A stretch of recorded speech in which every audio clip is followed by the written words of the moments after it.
کیا ترجمہ ہے اس کا؟ اللہ ہم تیری ہی عبادت کرتے ہیں اور تجھ ہی سے مدد مانگتے ہیں۔ 5 دفعہ جب اللہ کے سامنے آتے ہو، ہر رکعت میں، ہر نماز میں، نفل ہو یا سنت ہو یا فرض ہو، اس کے اندر یہ اقرار کرتے ہو، اور جو ہی مسجد سے باہر نکلتے ہو پھر اللہ کے ساتھ لوگوں کو شریک بنانا شروع کر دیتے ہو۔ یا تو نماز پڑھنا چھوڑ دو یا اللہ کی ذات سے شرک کرنا چھوڑ دو، کیونکہ ایسی نمازوں کا اللہ کے ہاں کوئی بھی فائدہ نہیں ہوگا، اجر و ثواب نہیں ملے گا۔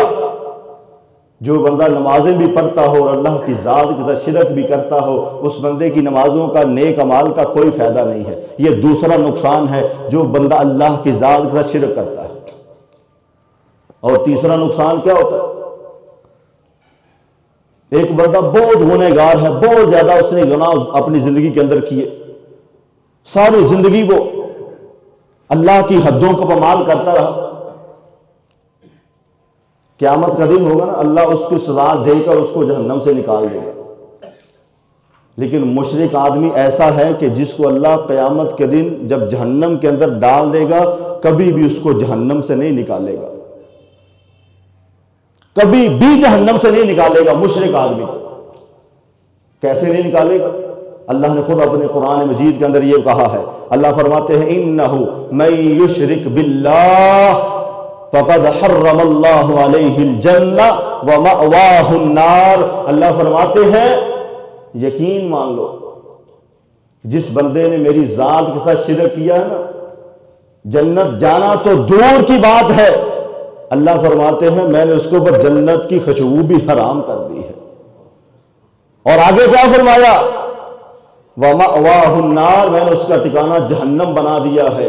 کیوں جہنم بنایا ہے؟ اللہ فرماتے ہیں وَمَا لِلظَّالِمِينَ مِنْ أَنصَارٍ، یہ ظلم کرنے والے ہیں اور ظلم جو اپنی جانوں کے اوپر خود کرتے ہیں، اللہ فرماتے ہیں اس دن ان کی کوئی بھی مدد کرنے والا بھی نہیں ہوگا۔ شرک کرنے والا ہمیشہ کے لیے جہنم میں چلا جائے گا۔ جیسا کہ رسول اللہ صلی اللہ علیہ وسلم نے فرمایا، جس بندے کو موت اس حالت میں آئی کہ اس نے اللہ کی ذات کا کسی اور کو شریک بنایا ہوگا، آپ نے فرمایا وہ سمجھ لے کہ اس نے اپنا ٹھکانہ خود جہنم بنا لیا ہے۔ پیارے بھائیو، آج ہم اپنے معاشرے کے اندر دیکھتے ہیں لوگ اتنی بڑی کفریہ باتیں کرتے ہیں اور اتنے بڑے اللہ کی ذات کے ساتھ لوگوں کو شریک بنا دیتے ہیں اور پرواہ بھی نہیں کرتے۔ اتنے بڑے جملے اللہ کے خلاف بول دیتے ہیں، بک دیتے ہیں اپنی زبان سے، ان کو ذرا بھی خوف نہیں آتا۔ جبکہ جس بندے نے ایک مکھی کی حیثیت ہمارے پاس، ہمارے ہاں مکھی کی، مچھر کی کوئی حیثیت نہیں ہے۔ مفسرین نے، محدثین نے لکھا ہے کہ جس بندے نے ایک مچھر کے پر کے برابر بھی اللہ کی ذات کا شرک کیا ہوگا، اللہ اس کا ٹھکانہ جہنم بنا دے گا۔ بنو اسرائیل کی ایک روایت ہے، 2 بندے جا رہے تھے، چلتے چلتے ایک ایسی جگہ سے گزرے جہاں پہ کوئی مزار، دربار بنا ہوا تھا۔ وہاں کے لوگوں کا یہ رواج تھا کہ جو بھی اس دربار کے پاس سے گزرتا، جب تک دربار کے اوپر کوئی نہ کوئی چیز نذرانے کے طور پر پیش نہیں کرتا تھا، لوگ اس کو وہاں سے گزرنے نہیں دیتے تھے۔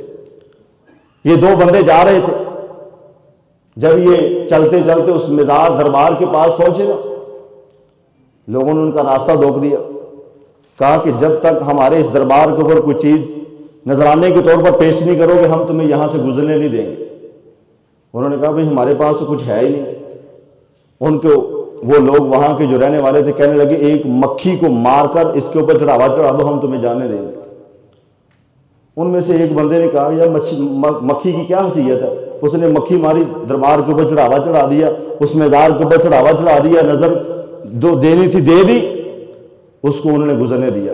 دوسرا کہتا ہے میں تو یہ بھی نہیں کروں گا، دوسرا کہتا ہے میں تو یہ بھی نہیں کروں گا۔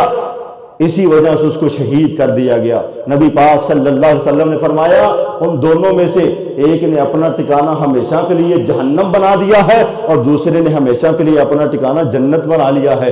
کیوں بنایا ہے؟ اس نے ایک مکھی اللہ کے علاوہ کسی اور کے اوپر چڑھاوا چڑھا دی تھی، نظر نیاز کے طور پر دے دی تھی، اللہ نے اس کا ٹھکانہ جہنم بنا دیا۔ اور جس نے اپنی جان کو قربان کر دیا، ایک مکھی کے برابر بھی اللہ کی ذات کے ساتھ شرک کرنا گوارا نہیں کیا، اللہ نے اس کا ٹھکانہ جنت بنا دیا۔ اس لیے میرے پیارے بھائیوں، شرک کرنے کا تیسرا نقصان یہ ہے کہ جو بندہ اسی حالت میں اس دنیا سے چلا گیا، اللہ نے اس کا ٹھکانہ ہمیشہ کے لیے جہنم بنا دیا ہے، اور پھر وہاں سے کبھی بھی نکلے گا نہیں۔ یہی وہ شرک ہے جس سے اللہ نے ہمیں نکالنے کے لیے 1,00,000 سے زیادہ انبیاء کو بھیجا۔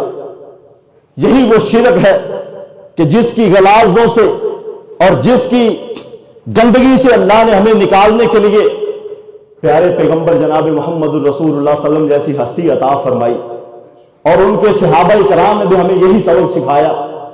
اور یہی وہ شرک ہے نا کہ جس کے نہ کرنے کی وجہ سے، اور یہی وہ توحید ہے جس کو اپنانے کی وجہ سے کئی لوگوں کو اپنی جانوں کا نذرانہ پیش کرنا پڑا۔ آپ دیکھ لیجئے سیدنا بلال حبشی رضی اللہ تعالیٰ عنہ کو جب شرک کی غلاظت سے نکلے تو ان کے اوپر کون کون سے ظلم لوگوں نے نہیں کیے۔ حضرت خبیب بن عرط رضی اللہ تعالیٰ عنہ کو دیکھ لیجئے، ایک دفعہ حضرت عمر بن خطاب کے پاس آئے حضرت خبیب بن عرط رضی اللہ تعالیٰ عنہ، حضرت عمر بن خطاب رضی اللہ تعالیٰ نے ایسے ان کی کمر کے اوپر سے کپڑا ہٹا کر ان کی کمر کے اوپر ہاتھ پھیرا، اور ان کی کمر کے اوپر سوائے ہڈیوں کے اور کچھ بھی نہیں تھا۔ حضرت عمر رضی اللہ تعالیٰ نے پوچھا ہے خبیب یہ کیا ماجرا ہے؟ کہا کہ جب میں نے کلمہ پڑھا تھا اس وقت میرے اوپر یہ ظلم ہوا تھا کہ میری کمر کے اوپر گوشت کا ایک لوتھڑا بھی موجود نہیں ہے۔ دیکھ لیجیے سیدہ زنیرہ رضی اللہ تعالی عنہا کو کہ جن کی آنکھوں کو گرم سلائیوں کے ساتھ ان کی آنکھوں کو گرم سلائیاں لگائی گئی اور ان کی آنکھوں کی بینائی ختم ہوگی، کس وجہ سے؟ اس شرک کی غلاظت سے نکلنے کی وجہ سے۔ حضرت سمیہ رضی اللہ تعالیٰ عنہا کو دیکھ لیجئے کہ جن کے اوپر ظلم کی انتہا کر دی مشرکین نے، کتنا بڑا ظلم کیا کہ آج تک کسی بھی مسلمان عورت کے اوپر اتنا زیادہ ظلم نہیں ہوا جتنا حضرت سمیہ رضی اللہ تعالیٰ عنہا کے اوپر ہوا۔ کیا ظلم ہوا سیدہ سمیہ رضی اللہ تعالیٰ عنہا کے اوپر؟ ان بدبخت ظالموں نے 2 اونٹ منگوائے، ایک اونٹ کے ساتھ ایک ٹانگ کو باندھ دیا، دوسری کے ساتھ دوسری ٹانگ کو باندھ دیا، اور دونوں اونٹوں کو دونوں طرف بگا دیا گیا۔ سیدہ سمیہ کے جسم کے 2 ٹکڑے کر دیے گئے، کس وجہ سے؟ اسی شرک کی غلاظت سے نکلنے کی وجہ سے، توحید کے اوپر چلنے کی وجہ سے۔ اور آج ہم اس شرک کو گناہ نہیں سمجھتے، ہم اس کو کوئی برا کام ہی نہیں سمجھتے، جبکہ رسول اللہ صلی اللہ علیہ وسلم نے فرمایا ہے کہ لوگوں سب سے پہلا جو کام ہے جو انسان کو تباہی بربادی کی طرف لے کے جائے گا وہ ہے الاشراک باللہ، اللہ کی ذات کے ساتھ شرک۔ جو بندہ اس کو کرے گا وہ اپنے آپ کو تباہی اور بربادی کی طرف لے کے چلا جائے گا، اور جو اس سے بچ جائے گا اللہ اس کو تمام قسم کی بیماریوں سے، تمام پریشانیوں سے، تمام مشکلات سے نکال کر اللہ دنیا بھی اس کی بہتر کر دے گا، آخرت بھی بہتر کر دے گا۔ آج ہم کیوں پریشان ہیں؟ ہمارے ملک کے اندر نا ہر شہر میں، ہر محلے میں، ہر گلی میں ہر ایک نے اپنا اپنا علیحدہ ہی خدا بنایا ہوا، نعوذ باللہ۔ خدا کی قسم اتنا شرک مشرکین مکہ نہیں کرتے تھے، اتنا شرک پہلی نبیوں کی قومیں نہیں کرتی تھی جتنا آج ہمارے معاشرے میں ہو رہا ہے۔ اللہ سے دعا کیا کرو، اللہ اگر ہم اس گندی بیماری کے اندر مبتلا ہیں تو ہمیں محفوظ فرما، اور اگر اللہ تو نے ہمیں محفوظ کیا ہوا ہے تو ہمیں مزید اس سے بچنے کی اور ہماری اولادوں کو اس سے محفوظ رہنے کی توفیق عطا فرما۔ اور دوسری چیز جو رسول اللہ صلی اللہ علیہ وسلم نے بیان فرمائی جو انسان کو ہلاکت اور بربادی کی طرف لے کے جاتی ہے وہ کیا ہے؟ السحر۔ آپ نے فرمایا جادو جو ہے نا وہ بھی انسان کو تباہی اور بربادی کی طرف لے کے چلا جاتا ہے، جو کہ آج ہمارے معاشرے کے اندر عام ہے۔ کیسے عام ہے؟ ماں باپ نے اپنے بیٹے کی شادی کی، شادی کرنے سے پہلے بہو کو ڈھونڈنے جاتے، ایک گھر میں گئے، دوسرے میں، تیسرے میں، چوتھے، پانچویں، 10، 15، 20 گھر چکر لگانے کے بعد جب بہو پسند آتی ہے پھر جو ہے لڑکے کے ماں باپ اپنی بہو کی تعریفیں کرتے ہوئے تھکتے ہی نہیں ہیں، اور جو ہی شادی کر کے گھر لے آتے ہیں تو پھر چند مہینوں کے بعد اسی اپنی بہو کے خلاف تویز، جادو ٹونا، اور جا رہے ہیں پیروں فقیروں کے پاس، نجومیوں کے پاس، کہنوں کے پاس، اور اسی طرح مداریوں کے پاس، اور نام نہاد جو پیر بنے ہوئے ان کے پاس۔ جی کیسے آئے؟ یہ ہمارا جو بیٹا ہے وہ ہماری بات ہی نہیں سنتا، اپنی بیوی کا ہی ہو گیا، ہمیں تو بھول ہی گیا ہے۔ پھر کیا کرتے ہیں؟ پیر صاحب ایسا تویز دو جو ہم اپنے بچے کو پلائیں وہ ہمارا ہی ہو جائے، اپنی بیوی کا نہ ہو۔ کیا ہم نے اس لیے شادی کی تھی؟ اور آپ کو پتا ہے یہ جو تویز دینے والے، یہ جو جادو کا علم رکھنے والے ہیں، یہ کون کون سی ایسی حرکات کرتے ہیں، آپ سن کے حیران ہو جائیں۔ اس جادو کا علم سیکھنے کے لیے اور شیطان کی مدد حاصل کرنے کے لیے ان کو کون کون سی رب کی حدوں کو بمال کرنا پڑتا ہے، اور پھر جا کے اس جادو کے علم کو حاصل کرتے ہیں، اور مسلمان کلمہ پڑھنے والا نبی کا امتی جس سے نبی پاک صلی اللہ علیہ وسلم نے منع کیا ہے یہ اسی کی طرف جا رہا ہے۔ آئیے سنیے، وہ جو جادوگر جادو سیکھتا ہے اس کو سیکھنے سے پہلے کون کون سی غلاظتوں سے گزرنا پڑتا ہے۔ سب سے پہلی رب کی نافرمانی کیا کرتا ہے؟ یہ جادوگر ہوتے ہیں، یہ اتنے بدبخت اور اتنے ظالم ہوتے ہیں کہ قرآن مجید کی جو آیات ہوتی ہیں نعوذ باللہ ثم نعوذ باللہ، اس کو اپنے پاؤں کے نیچے باندھ کر بعض الخلاء کے اندر، واش روم کے اندر جا رہے ہوتے ہیں۔ اور مسلمان جو کلمہ پڑھنے والا ہے جب کسی غیر ملک کے اندر اسی قرآن کی کوئی توہین کرتا ہے نا، تب مسلمان کی غیرت جاگ پڑتی ہے۔ اور جب تیرے اپنے ملک کے اندر رہنے والا یہ غلیظ کام کر کے اس جادو کو سیکھ کر جب مسلمان اس کے پاس جاتا ہے جادو کا علم حاصل کرنے کے لیے، کوئی تویز اور کوئی وہاں سے دھاگا لے کے آتا ہے، اس وقت اس کو شرم نہیں آتی۔ یہ سب سے پہلا کام کرتا ہے۔ دوسرا کام کیا کرتا ہے کہ بعض ایسے بدبخت ہیں کہ قرآن مجید کی آیات کو گندگی کے ساتھ لکھتے ہیں، اور گندگی پتہ ہے کون سی ہوتی ہے؟ جو عورت کی شرم گاہ سے، جس کو ہم حیض بولتے ہیں نا، حیض کا جو خون ہوتا ہے اس کے ساتھ یہ قرآن مجید کی آیات کو لکھتے ہیں۔ اور ایک اور جرم جو یہ کرتے ہیں کہ قرآن مجید کی آیات کو اپنے جوتے کے نیچے والے حصے کو لکھ لیتے ہیں۔ اور ایک اور جرم کہ سورہ فاتحہ کو الٹا لکھتے ہیں۔ اس کے ساتھ ہی ایک اور جرم کرتے ہیں۔ وہ جرم کیا ہے؟ یہ جتنی بھی نمازیں جادوگر جادو سیکھنے کے لیے جس وقت تک یہ اس چلے میں رہتے ہیں، اس کفیت میں رہتے ہیں، اس وقت اور اس دوران جتنی بھی نمازیں پڑھتے ہیں بغیر وضو کے پڑھتے ہیں، کوئی بھی نماز وضو کر کے نہیں پڑھتے۔ اور اس کے ساتھ ہی ایک اور بات، یہ جتنی دیر تک اس چلے کو کاٹتے رہتے ہیں، اس جادو کے علم کو حاصل کرتے رہتے ہیں، یہ کبھی بھی پاک نہیں ہوتے، ہمیشہ ناپاکی کی حالت میں رہتے ہیں۔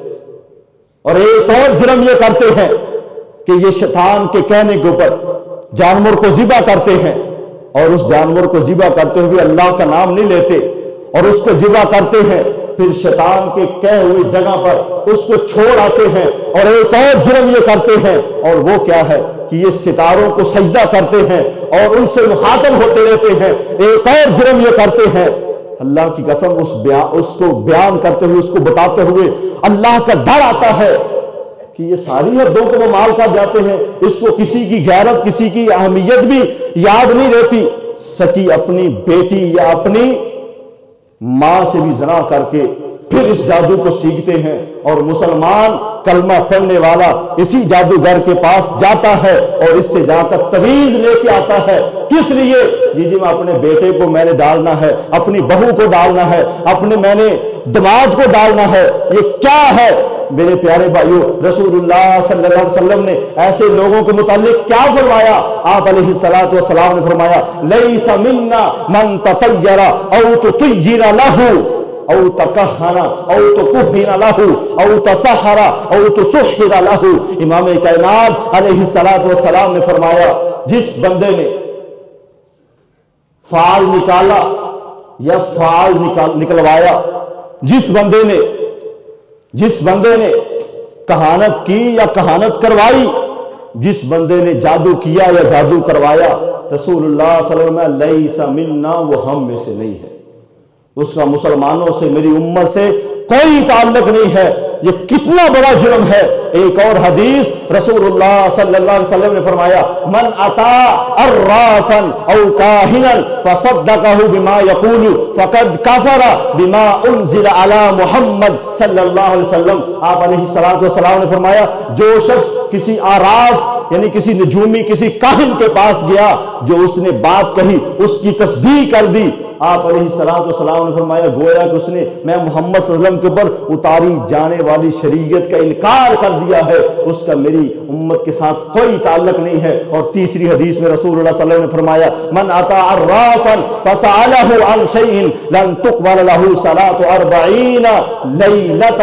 آپ نے فرمایا جو کسی کاہن جادوگر کے پاس گیا اور جا کر اس سے سوال کیا، اس کے ساتھ کوئی بات چیت کی، آپ نے فرمایا 40 دن تک اللہ اس کی کوئی بھی نماز قبول نہیں کرتا۔ یہ اتنا بڑا جرم ہے۔